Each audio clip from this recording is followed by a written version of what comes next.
Thank you, Vedrana, for that wonderful welcome. And I am indeed very happy to welcome you to this fourth lecture of our 8 weeks together.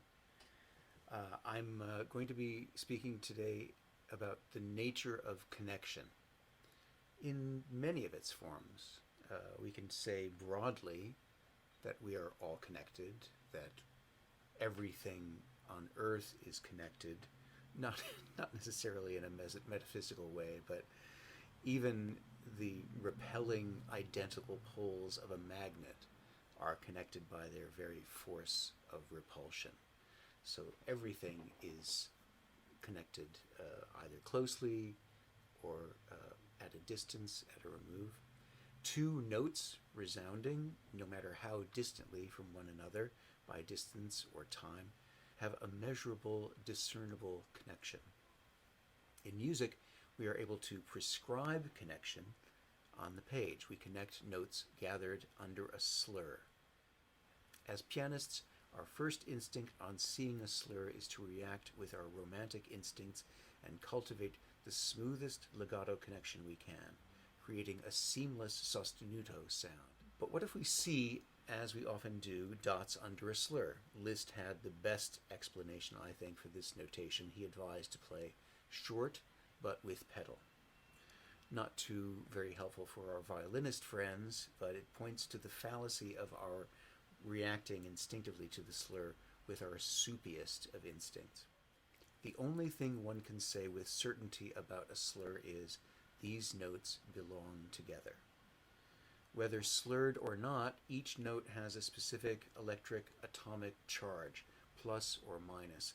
Every note is either going somewhere or is coming from somewhere.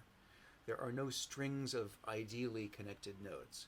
There are only strings of relationships between each two notes. Vladimir Nilsson is the Russian professor, friend of a friend, who said, "We do not connect a piece of wood with a piece of wood. We connect sound with sound." So that also gives the lie to the idea of connection being, in the pianistic sense, the smoothest transfer between one note and another. We must do this all with our ears. Slurs can also tell us which notes don't belong together. We have in the B minor fugue from Book 1 the omnipresent sighing of the half steps throughout the subject. It's a directive against making a lyric legato connective leap upwards in the wider intervals. I mean, so here, for instance, we have now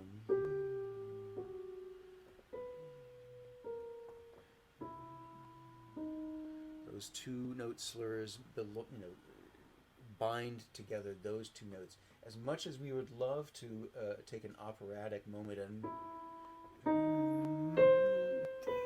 I mean, that's really, it would be, it's so tempting. But it really, if we want to make a build, we want to make a climax, we have to do it out of the requisite parts. Those requisite parts are two note slurs. Starting here.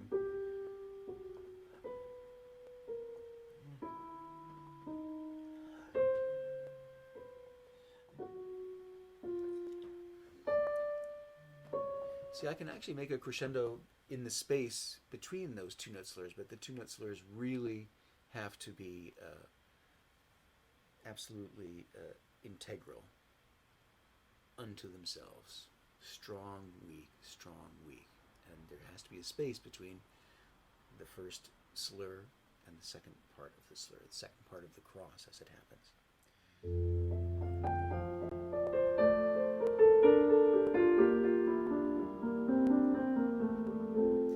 So here we have our favorite, my favorite, the falling tetrachord, all under a slur. So the slur makes the notes belong together. It also has all kinds of historical precedent. I like to think of the falling tetrachord as slurred or not, a call to be diminuendoing through the four notes.